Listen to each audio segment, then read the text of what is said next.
જય સ્વામિનારાયણ હરિભક્તજનો, શ્રી સ્વામિનારાયણ વ્લોગ ચેનલમાં આપનું સ્વાગત છે. શ્રી નીલકંઠ વર્ણી વન વિચરણ કથાના 32 ભાગ આવી ચૂક્યા છે.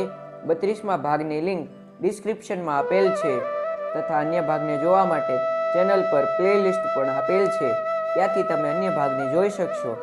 ભાગ 33 એટલે કે આ ભાગમાં આગળની કથાની શરૂઆત કરીશું. તો ચાલો આગળની કથાની શરૂઆત કરીએ. વર્ણી રાજ ભિક્ષુક અને મલબાર દેશના રાજાનો ઉદ્ધાર કરીને ત્યાંથી આગળ ચાલ્યા. લોકોને દર્શન દેતા સેતુ બંધ રામેશ્વર આવ્યા. સમુદ્ર તીરે શિવજીનું મોટું મંદિર છે. શ્રી રામચંદ્રજી ભગવાને મનુષ્યથી ન બની શકે તેવો સમુદ્રમાં લંકા સુધી સેતુ બાંધેલો. તે પવિત્ર સ્થળ જોઈ સમુદ્રમાં સ્નાન કર્યું. આ સ્થળને પવિત્ર જાણી વર્ણી 2 માસ ત્યાં રોકાયા. મૂર્તિમાન સમુદ્રે અહીં આવી શ્રી હરિની પૂજા કરી સમુદ્રની પાસે બગીચામાં વર્ણી ઉતર્યા હતા. ત્યાં રામકથા સાંભળતા હતા. તેમના દર્શન તથા વાતોથી ત્યાંના માણસો આનંદ પામતા. શ્રી હરિના ઉપદેશથી જેમને ભગવાનમાં પ્રીતિ થતી તે અધર્મ માત્રનો ત્યાગ કરી સાર અસારને સમજી શ્રી હરિનું શરણું સ્વીકારી ભગવાનની ભક્તિ કરતા. સેતુબંધ રામેશ્વરથી વર્ણી સુંદર રાજમાં આવ્યા. ત્યાં થોડા દિવસ રહીને ભૂતપુરીના માર્ગે વિકટ વનમાં કોઈને માર્ગ પૂછ્યા વિના દિશા બાંધીને ચાલ્યા. રાત્રિ પડે ત્યાં રોકાય. ફૂલ ફળ મળે તે જમે, નહીં તો વાયુ ભક્ષણ કરીને રહે. તે રસ્તે આગળ ચાલતા માર્ગમાં એક કૂવા પાસે ધૂણી લગાવીને બેઠેલા એક સિદ્ધને જોયા. તેમને વર્ણીએ પૂછ્યું, તમે ક્યારના અહીંયા તપ કરો છો? અમારે પણ તપની ઈચ્છા છે, તો અમને શીખવાડો. અમે ઘણા તપસ્વી જોયા, પણ તમારા જેવા કોઈ જોયા નથી. મારા મનમાં જેવી ઈચ્છા હતી તેવા જ યોગી તમે મળ્યા, માટે હવે અમે અહીંથી જઈશું નહીં. ત્યારે તે યોગી બોલ્યા, મોટા સિદ્ધની વાત જુદી છે, તમારું તે કામ નથી. કેટલાય યુગથી અમે અહીંયા રહ્યા છીએ. અહીંયા કોઈ મનુષ્ય આવતું નથી. તમે આવ્યા તે આશ્ચર્ય છે. અમે વાયુ ભક્ષણ કરીને રહીએ છીએ. તમે કળયુગમાં જન્મેલા હોવાથી તમારાથી તે બની શકે નહીં. અમારી પાસે કોઈ ટકતું નથી. મોટા મોટા સિંહો પણ અહીંયા આવે છે. ભૂત પ્રેતનો પણ ભય છે, માટે અહીંયા રાત્રિ રહેવાનો વિચાર બંધ કરી બીજે ગામ જાઓ. સિંહો અહીં રાત્રે આવીને બેસે છે, પણ અમને દેખી આંધળા બની જાય છે. અમારા ઈષ્ટદેવ નૃસિંહ છે, તે અમારી રક્ષા કરે છે, જેથી અમે નિર્ભય છીએ. તમને વેળાસર ચેતવી દીધા, જેથી અમને દોષ ન લાગે. એવું તે યોગીનું વચન સાંભળી વર્ણીએ મનમાં વિચાર કર્યો, આ યોગીની સિદ્ધાઈ કેટલી છે તે જોવી તો ખરી. એમ નક્કી કરી ધૂણી પાસે બેઠા. રાત્રે 2 ચિત્તા આવ્યા. તેમણે કૂવાની કુંડીમાંથી જળ પીધું. ધૂણીની રાખનો ઢગલો પડેલો હતો, તેમાં આળોટ્યા. પછી ચાલ્યા ગયા. ત્યારે તે સિદ્ધે વર્ણીને કહ્યું, તમે ડર્યા નહીં, માટે કોઈ મોટા સિદ્ધ લાગો છો. પછી 2 જણા સૂઈ ગયા, પણ સાચે સાચું કોઈ ઊંઘ્યા ન હતા. વર્ણીએ ઊંઘી ગયાનો ડોળ કર્યો. તેથી વર્ણીને ઊંઘી ગયા જાણી તે સિદ્ધ મધ્યરાત્રિએ બેઠો થઈને એક બાજુ ચાલ્યો. વર્ણી પણ પછીથી ઉઠીને ધીરેથી છુપાઈને તેની પાછળ ચાલ્યા ને દૂરથી તેને જોવા લાગ્યા. તે યોગીએ એક વૃક્ષ ઉપર વાલોળના વેલા હતા, તેમાંથી વાલોળ લીધી. છુપાવી રાખેલ ઘી લોટ લીધા અને આસન ઉપર આવીને બેઠો. વર્ણી તો તેના પહેલા જ આવીને સૂઈ ગયા અને ઊંઘવાનો ડોળ કરવા લાગ્યા.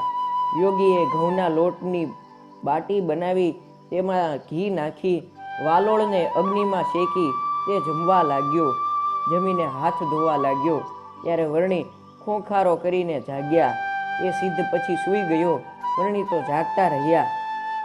સૂર્યોદય થયો ત્યારે વર્ણી દિશા બાંધીને ચાલ્યા. 5 દિવસ વનમાં ચાલ્યા. ત્યાં સુધી અન્ન જળ કાંઈ મળ્યું નહીં. તેથી શરીર અચેતન થયું. કંઠ સુકાઈ ગયો, તો પણ ધીરજ રાખી આગળ ચાલ્યા.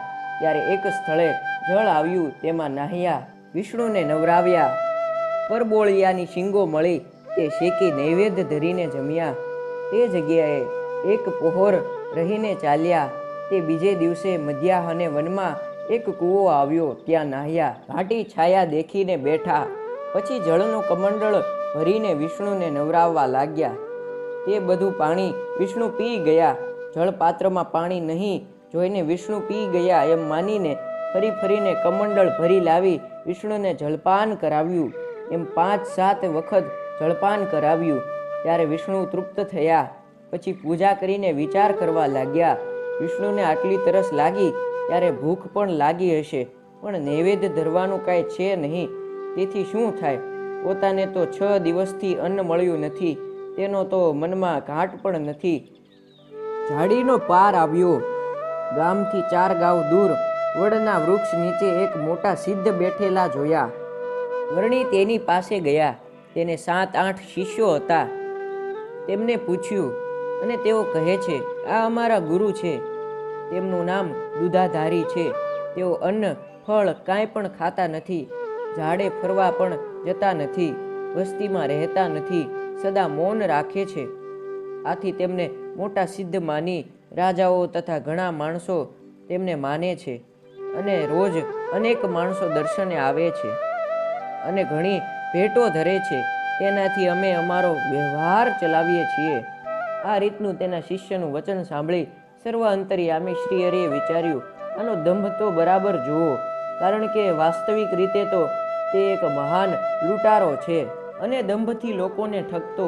લૂંટનો માલ સંગ્રહ કરવા માટે તેણે એક સુંદર ભોંયરું બનાવ્યું હતું અને તેનું એક મોઢું રાખી તેના ઉપર મજબૂત ઢાંકણું બંધ કરી તેના ઉપર જ કાયમને માટે પોતાની પથારી રાખતો. તેથી કોઈને ખબર પડતી નહીં, એટલે લોકો તેને મોટો યોગી માની પૂજા કરતા. એ બાવો પોતાની પાસે ભાંગ, ગાંજો વગેરે રાખે, બીજાને પાય અને પોતે પીવે. માત્ર એક જ લંગોટી રાખે. સ્ત્રીઓ દર્શને આવે ત્યારે ખૂબ સિદ્ધાઈ બતાવે, વળી લોકોને દોરા વગેરે કરી આપે.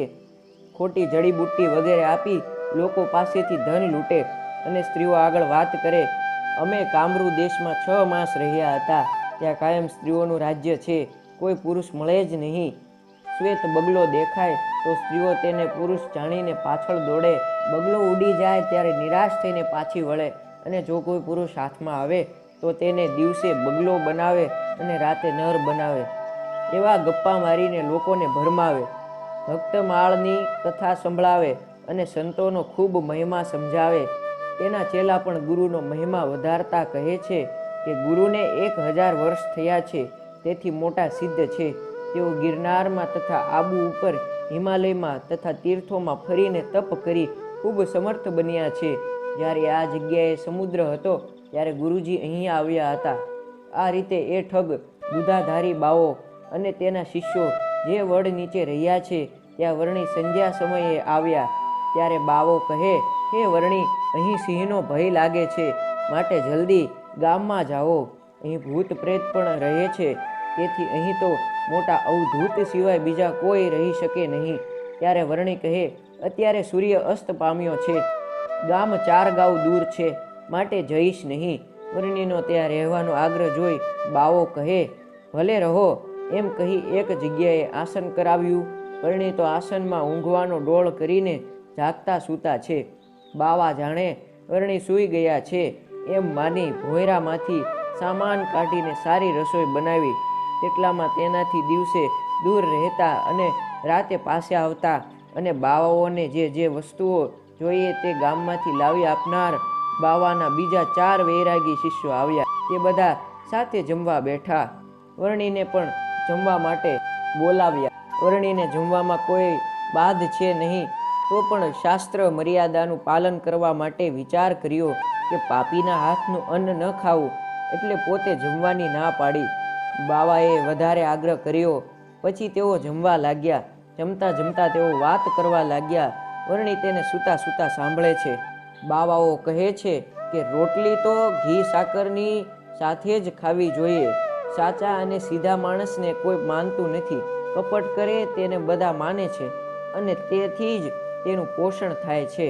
વાંકી આંગળીથી ઘી ચટાય છે, તેમ ઢોંગીથી દુનિયા દબાય છે.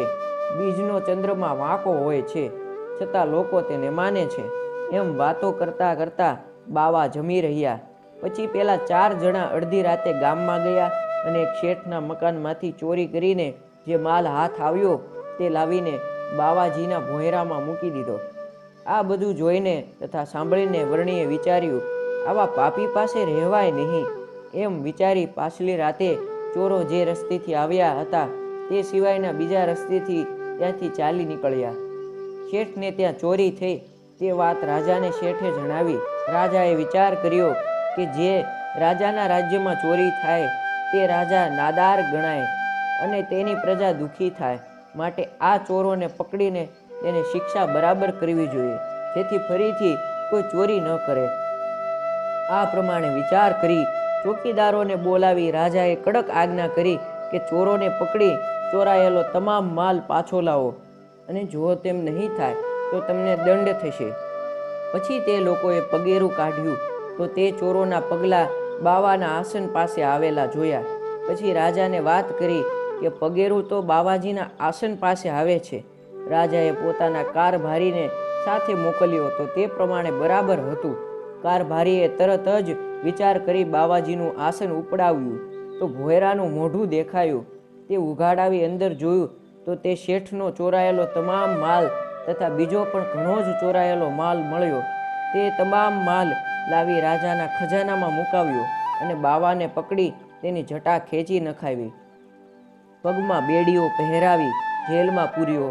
પછી ગામના મહાજને આવી રાજાને વિનંતી કરી કહ્યું, ચોરીનો બધો માલ મળ્યો છે, માટે તેનો દંડ કર્યા વિના હવે તેને છોડી મૂકો.